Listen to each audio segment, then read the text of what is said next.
नमस्कार अनि हार्दिक स्वागत छ तपाईहरुलाई मध्य नेपालकै पहिलो अनि लोकप्रिय टेलिभिजन देवचुली टेलिभिजन हेरेर बस्नुहुने सम्पूर्ण दर्शकबिनहरुमा म किर्साला सापकोटा। तपाईले यति बेला देवचुली टेलिभिजनको मार्फतबाट देवचुली विशेष कार्यक्रम हेरिराख्नु भएको छ। देवचुली विशेष कार्यक्रम बेलुकी 8 बजेर यसको पुनः प्रसारण बिहान 8 बजे हेर्न सक्नुहुनेछ भने देवचुली टेलिभिजनकै फेसबुक पेज र युट्युब मार्फत पनि देवचुली विशेष कार्यक्रम हेर्न सक्नुहुनेछ।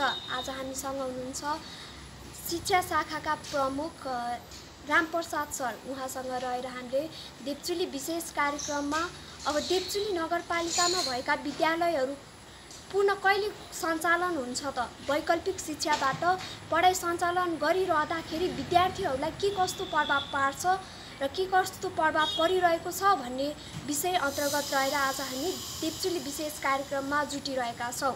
देवचुली विशेष कार्यक्रममा राम सरलाई स्वागत छ। सर सर यो पछिल्लो समय कोरोनाको सन्तास बढिरहेको छ। अब विद्यालय खोलेर पठन पाठन गर्ने अवस्था छैन। यो अवस्थालाई सरलीकरण गर्न चाहिँ नगरपालिकाले के कार्यहरू गरिरहेको छ? हामीले यसभन्दा अगाडि पनि संस्थागत विद्यालयका प्रिन्सिपलहरू र अनि सामुदायिक विद्यालयको प्रभावको मिटिङ राखेर हामी वैकल्पिक माध्यमबाट विज्ञान तथा शिक्षा विज्ञान तथा प्रविधि मन्त्रालयले निकालेको विद्यार्थी सहयोग 2077लाई मनन गरी 6वटा अन्य भन्दाखेरि 6वटा विधिहरू चाहिँ प्रयोग गरी चाहिँ विद्यार्थीलाई सिकाइ उपलब्धिहरू पुरा गर्ने भनेर हामी निर्णय गरिसकेका छौँ। र हामी त्यो गर्दा गर्दै पनि हाम्रो नगरपालिकाभित्र एक विद्यालयहरूले गाडी लिएर विद्यार्थीहरूलाई चाहिँ फेस टु फेस शिक्षण क्रियाकलाप गराउनको लागि सक्रिय भएको हुनाले हामीले पुनः शिक्षा समितिको बैठक बस्ने निर्णय गरेर विद्यालय नखोल्नु, यसको जिम्मेवारी तपाईँहरू नै हुनुहुन्छ, सम्बन्धित पक्ष हुन्छ भनेर हामीले सूचना दिइसकेका छौँ। र विद्यार्थीले सिक्न चाहने हो भने हाम्रो रेडियो माध्यमबाट, टिभीबाट अनि विभिन्न वैकल्पिक माध्यमबाट पनि रुटिन हप्ताको दिइराखेका छ। हामी सर्कुलेसन गरिरहेका छौँ विद्यालयलाई। हाम्रो रेडियो र टिभीमा राम्रो पढाइ हुन्छ। मैले पनि त्यो शिक्षकले पढाएको हेरेको छु। मलाई एकदम मिठो लाग्छ त्यो पढेको। बल्ल विद्यार्थी हुन पाएदेखि कसरी पढ्थेँ भन्ने मैले पनि महसुस गरेको छु। त्यो हुनाले विद्यार्थीहरू नआत्तिनु, अभिभावकहरूलाई म यो अपिल गर्छु कि अभिभावकहरू अब विद्यार्थी कुनै पनि विद्यार्थी एकजना बिरामी भयो भने विद्यालय यस्तो संस्था हो जुनसुकै समुदायबाट आएको हुन्छ।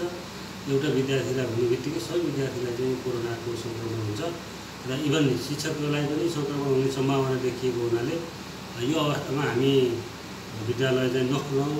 विभिन्न माध्यम छन् विद्यार्थीको सिकाइ भनेको उसले चाहिँ आफूले आर्जन गर्ने ज्ञान हो। टिचरहरूले चाहिँ काउन्सिलिङ गर्ने हो। काउन्सिलिङ गर्ने कुरो फोनबाट पनि गर्न सक्छ, वैकल्पिक माध्यमबाट गर्न सक्छ, टिभीबाट गर्न सक्छ, रेडियोबाट गर्न सक्छ, विभिन्न माध्यमबाट गर्न सक्छ। नेपाल सरकारले विज्ञान तथा प्रविधि मन्त्रालयले सहजीकरणको लागि नै निर्देशिका निकालेको छ भने हामी आत्तिएर विद्यालय खोल्नु हुँदैन। हामी दसैँसम्म हामी वाच गर्छौँ।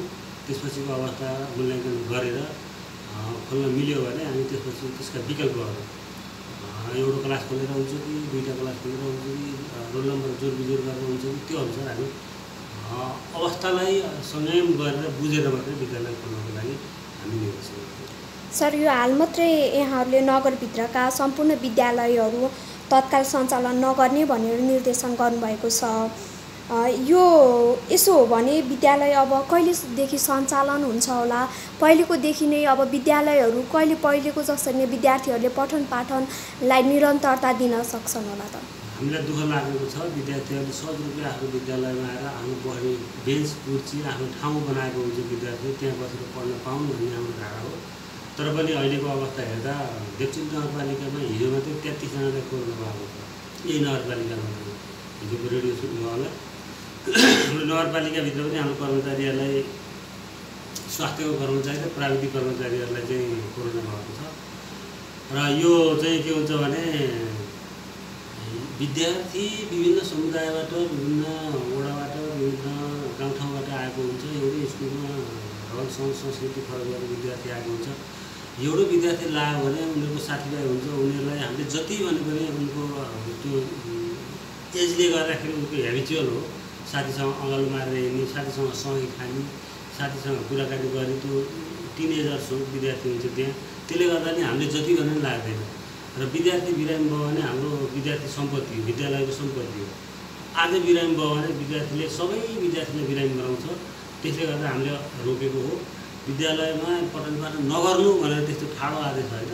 अहिलेको अवस्थालाई हेरिकन हाललाई विद्यालय सञ्चालन नगरौँ र शिक्षा समितिले पनि नगर शिक्षा समितिले पनि निर्णय गरेको छ, अनि इकाइले पनि निर्देशन दिएको छ, विज्ञान तथा प्रविधि मन्त्रालयले निर्देशन दिएको छ। त्यसलाई हामी मनन गरौँ भनेर नगरपालिकाको शिक्षा समितिले निर्णय गरेको हो।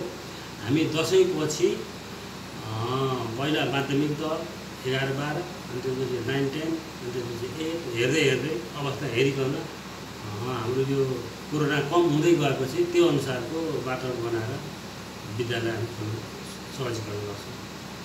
हाम्रो नगरपालिकाको पनि त शिक्षाको लागि लगानी छ। नगरपालिकाले शिक्षालाई धेरै लगानी गरेको छ।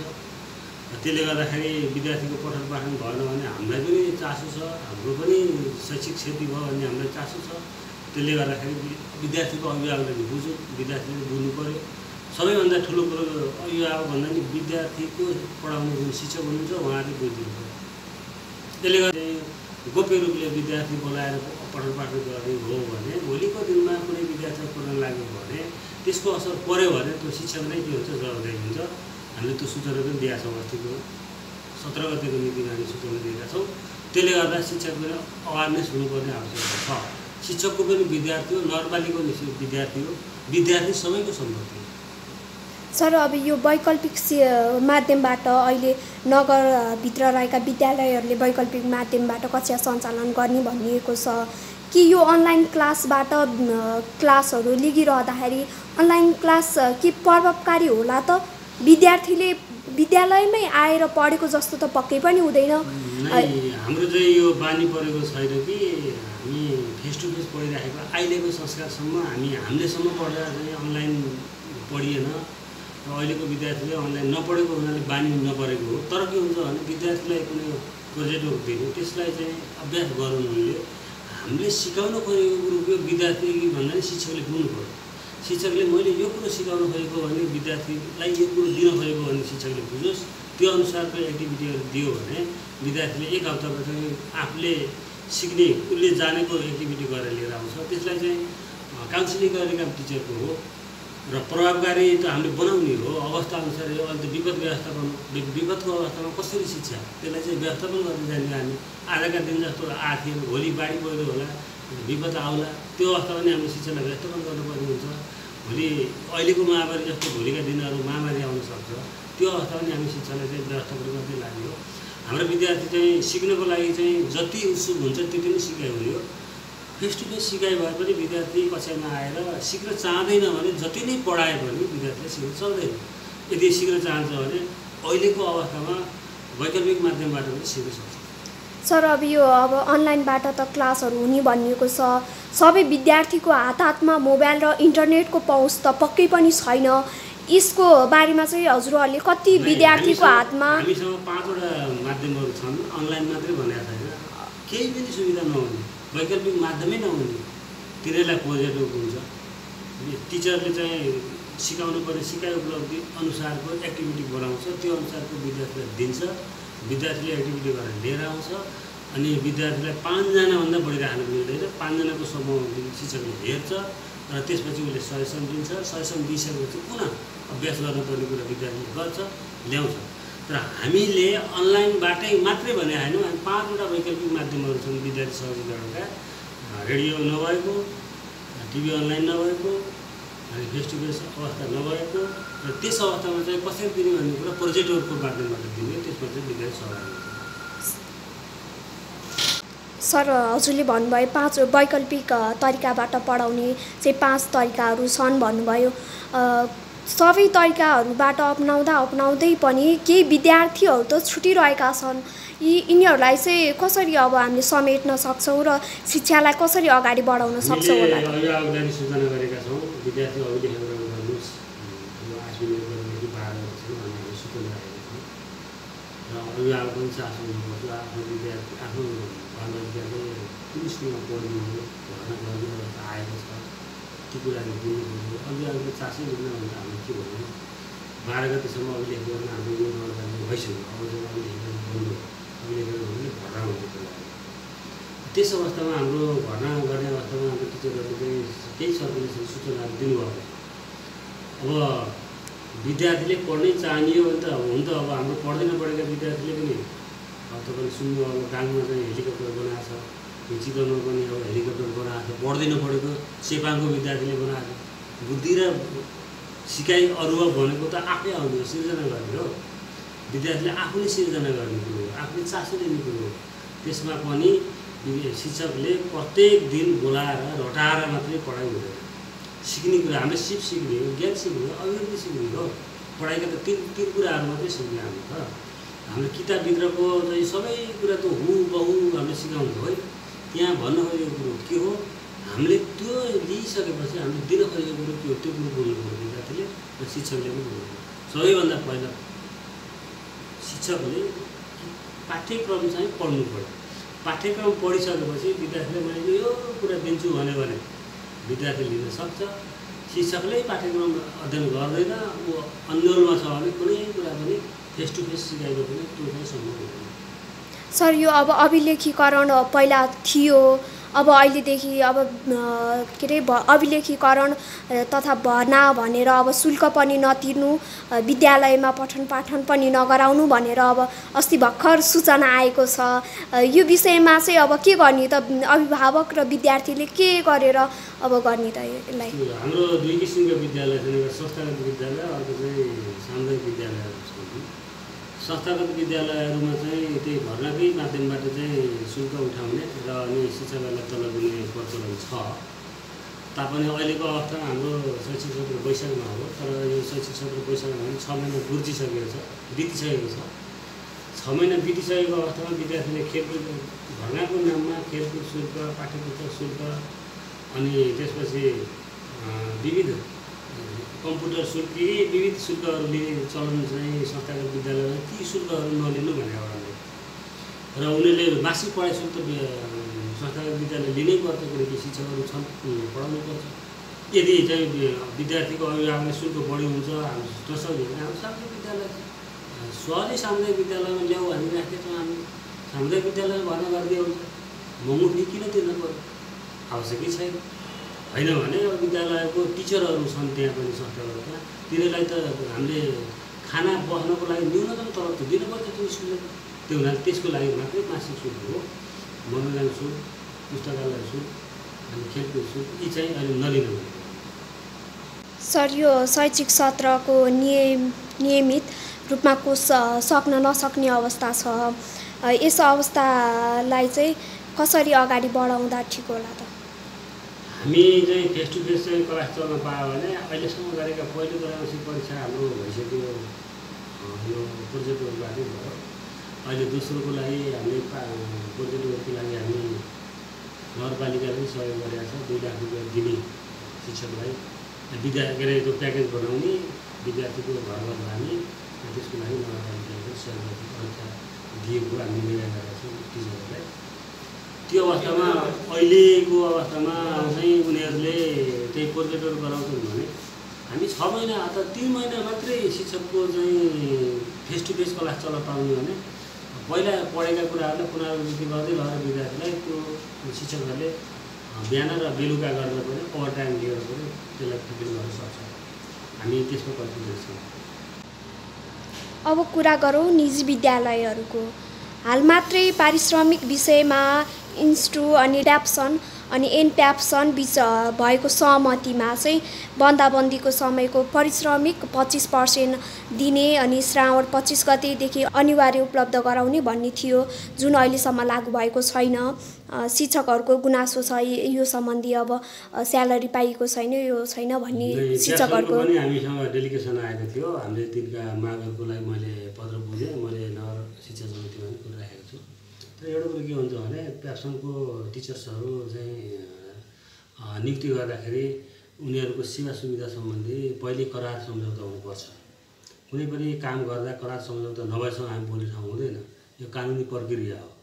हामी उनीहरूको कानुनी प्रक्रियालाई हेर्दा करार सम्झौता भएको कति समयसम्म पढाउने, कति शुल्क लिने, कति चाहिँ शिक्षकले तलब पाउने, त्यो कुरो सम्बन्धित शिक्षकले चाहिँ करार गरेपछि मात्रै हामी बोल्न मिल्छ। अब गोप्य रूपमा खुसी रूपमा चाहिँ नियुक्ति हुने अनि त्यसपछि दिनरात पढाउने अनि त्यो हुन्छ। अनि समस्या पर्दाखेरि नगरपालिका या सम्बन्धित संस्थामा गएर चाहिँ आफ्नो माग राख्ने भन्ने कुरो त्यो अलिकति अशोभनीय हुन्छ। टिचर्स हो, टिचरले पढाएको कुराहरूमा उसले सेवा सुविधा पाउनै पर्छ। उसले उसका परिवार छन्, बालबच्चा छन्, उसले खानाको लागि बस्नुको लागि त्यही काम गरेको, त्यसको लागि पाउनुपर्छ। तर त्यो अवस्थामा हाम्रो संस्थागत विद्यालयले के सम्झौता गरेका थिए त्यो अनुसारको सम्झौता हाम्रो संस्थागत विद्यालयले पुरा गर्नुपर्छ। हाम्रो भनाइ त्यही नै हो। इभन अबदेखि हो भने हामीलाई पनि सहभागी गराएर संस्थागत विद्यालयको टिचर नियुक्तिमा नि हामीलाई सहभागी गराउँदा हुन्छ नि। हामी बिचमा बस्छौँ, हामी करार सम्झौता गराउँछौँ। टिचरले कतिसम्म तलब दिन सक्छ संस्थाले कति, ती कुराहरू त हामी बस्छौँ नि। त्यसमा हामीसँग कुनै सरकारी राख्दैन। त्यो भएको हुनाले हामी सिधै भन्न मिल्दैन त्यो कुराहरू। त्यो बेलामा कुन सम्झौताले चाहिँ टिचर बसेको हो, कति लिने सम्झौता थियो, कति पायो कति पाएन, हाम्रो त्यो सम्बन्ध केही विवरण त आउँदैन। त्यो हुनाले सिधै हामी भन्न मिल्दैन त्यो कुराहरू। त्यो बेला इभन अबका दिनहरूमा संस्थागत विद्यालयले टिचर राख्दाखेरि करार सम्झौता गरेर राखुन्, यति दिन्छु भनेर एउटा करार पत्रमा चाहिँ दिने मान्छेको पहिलो पक्ष र दोस्रो पक्ष बसेर सम्झौता गरून्। आवश्यक पर्छ भने नगरपालिका पनि तेस्रो पक्षको रूपमा मिडिएटरको रूपमा राख्दा राम्रो हुन्छ। हामी त्यस अवस्थामा हामी संस्थापकहरूलाई पनि भन्न सक्छौँ, टिचर्सहरूलाई पनि भन्न सक्छौँ। संस्थापकलाई परेको चाहिँ समस्या हामीले सुल्झाउन सक्छौँ, टिचर्सलाई परेको सम्झौता नि अवस्था पनि समस्या पनि हामी सुल्झाउन सक्छौँ। त्यो गर्दा राम्रो हुन्छ। त्यो हुनाले अहिलेको अवस्थामा हामी सिधै टिचरलाई यति तलब दियो यति दिएन भन्ने ठाउँै छैन। हाम्रो नियुक्ति के प्रक्रियाले गरे हो, तलब कति दिन्छु भनेर गरे हो, तलब कति अहिलेसम्म कति खायो, अब खान बाँकी कति हाम्रो थाहै हुँदैन त्यो। सर, अब हामी कार्यक्रमको करिब अन्त्यमा छौँ। अब हजुरले देब्चुली टेलिभिजनको मार्फतबाट चाहिँ विद्यालय परिवारहरूलाई र के अरे विद्यार्थी अनि अभिभावकहरूलाई चाहिँ यो अब वैकल्पिक शिक्षाबाट पठन पाठन गर्ने भनिएको छ, यसबारे चाहिँ के जानकारी दिन चाहनुहुन्छ? मैले सबैभन्दा पहिला अभिभावकज्यूहरूलाई हार्दिक नमन गर्न चाहन्छु। अभिभावकज्यू, तपाईँहरूले आफ्ना बालबालिकाहरूलाई विद्यालयमा आफ्नो विद्यालयमा अथवा तपाईँलाई पाएको विद्यालयमा गएर अभिलेखीकरण गर्नु। 12 गतेसम्म हाम्रो मिति थियो। इभन छुटेको छ भने अझै पनि गर्नु। हामी असोजको अन्तिमसम्म EMIS अपडेट गर्छौँ। त्यस अवस्थामा विद्यार्थी छुट्यो भने तपाईँको स्टुडेन्ट ट्र्याकिङबाट बाहिर हुन्छ। त्यो हुनाले तपाईँले भर्ना गर्नुहोस् र शुल्क जातिपाती जे माते नतिर्नु। अहिले तपाईँको बच्चाहरू 6 महिना शैक्षिक सत्रबाट विलुप्त भइसकेका छन्, बाहिर रहेका छन्। बल्ल के अरे असोज 1 गतेदेखि भर्ना अभियान खुलेको छ र वैकल्पिक माध्यमबाट पढाइ भएको छ। पढाइ चाहिँ बाँकी छैन। वैशाखदेखि नै हामीले चाहिँ यो देब्चुली नगरपालिका वैकल्पिक माध्यमबाट पढाइ सुरु भइसकेको छ। एउटा प्रथम चरणको परीक्षा पनि भइसक्यो। तपाईँले यति मनन गरेर बोल्नु कि जहाँ पनि त्यही विद्यार्थी नलानु, तपाईँलाई पाएको ठाउँमा लानु। इभन संस्थागत लगन लानु, सामुदायिकमा लगन लानु, जहाँ लगे पनि विद्यार्थीलाई चाहिँ भर्ना गर्नु र विद्यार्थीलाई नियमित रूपमा चाहिँ घरमा पनि गाइडेन्स गर्नु। र अहिलेको यो चाहिँ विपद व्यवस्थापनको अवस्था हो। यो अवस्थामा विद्यार्थीलाई धैर्य रहनु दिनु, आफू पनि धैर्य रहनु र भोलिका दिनमा सिकाइ प्रक्रिया भन्ने कुरो विद्यार्थी 1, 2, 3, 4, 5 कक्षासम्म विद्यार्थीले केही बुझेको हुन्न। 6 कक्षादेखि उसले चाहिँ नियमित रूपमा उसको चाहिँ टिचिङ पावर अनि त्यसपछि उसको बौद्धिक क्षमता पनि बढ्दै जान्छ, सिक्दै जान्छ। 11-12 मा गएपछि उसको परिस्थिति फरक हुन्छ र डिप्लोमा गएपछि परिपक्व हुन्छ। यही अवस्थाले गर्दा सिकाइलाई केही फरक पर्दैन। सिक्ने कुरा पछिको अवस्थाले नै पुरा गर्न सकिन्छ। अहिले तपाईँहरू संयम हुनुहोस् र विद्यार्थीहरूलाई यही अवस्थामा कुनै विद्यालयले खोल्यो हाम्रो विद्यार्थी जान पाएन भनेर तपाईँहरू कन्फ्युज नहुनुहोस्।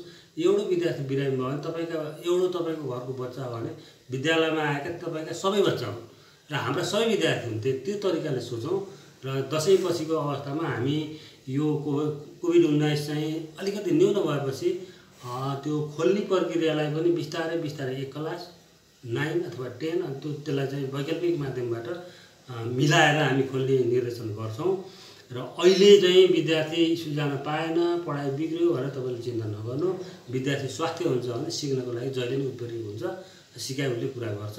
र तपाईँहरूले पनि यो कोभिड-19 मा सेफ हुनुहोस्, सुरक्षित हुनुहोस्, बच्चालाई पनि सुरक्षित राख्नुहोस् भन्ने म अभिभावकहरूलाई विनय गर्न चाहन्छु। हस् त सर, अब कार्यक्रमको अन्त्यमा आइसक्यौँ हामीले। अब आजको कार्यक्रम चाहिँ यही हुन्छ। यो देवचुली टेलिभिजनले यो देवचुली नगरपालिकाको शिक्षामा हरदम सहयोग गरेको छ र पटक पटक चाहिँ शिक्षा सम्बन्धी चासो लिएको छ। त्यसको लागि देवचुली टेलिभिजनलाई म हार्दिक अनुरोध गर्न चाहन्छु कि यस्ता सूचनाहरू अभिभावकसँग पुर्याइदिनुहोस् र बौद्धिक वर्गसँग पुर्याइदिनुहोस् र देवचुली टेलिभिजनले गरेको शिक्षाप्रति लागेको गुणलाई हामी बिर्सन सक्दैनौँ र देवचुली टेलिभिजनलाई धेरै धेरै धन्यवाद दिन चाहन्छु र आगामी दिनमा पनि यी शैक्षिक कुराहरूमा हामी छलफल गर्नेछौँ र सूचना दिनेछौँ भन्ने म अपेक्षा राख्न चाहन्छु र देवचुली टेलिभिजनको सबै परिवारलाई म धन्यवाद दिन चाहन्छु।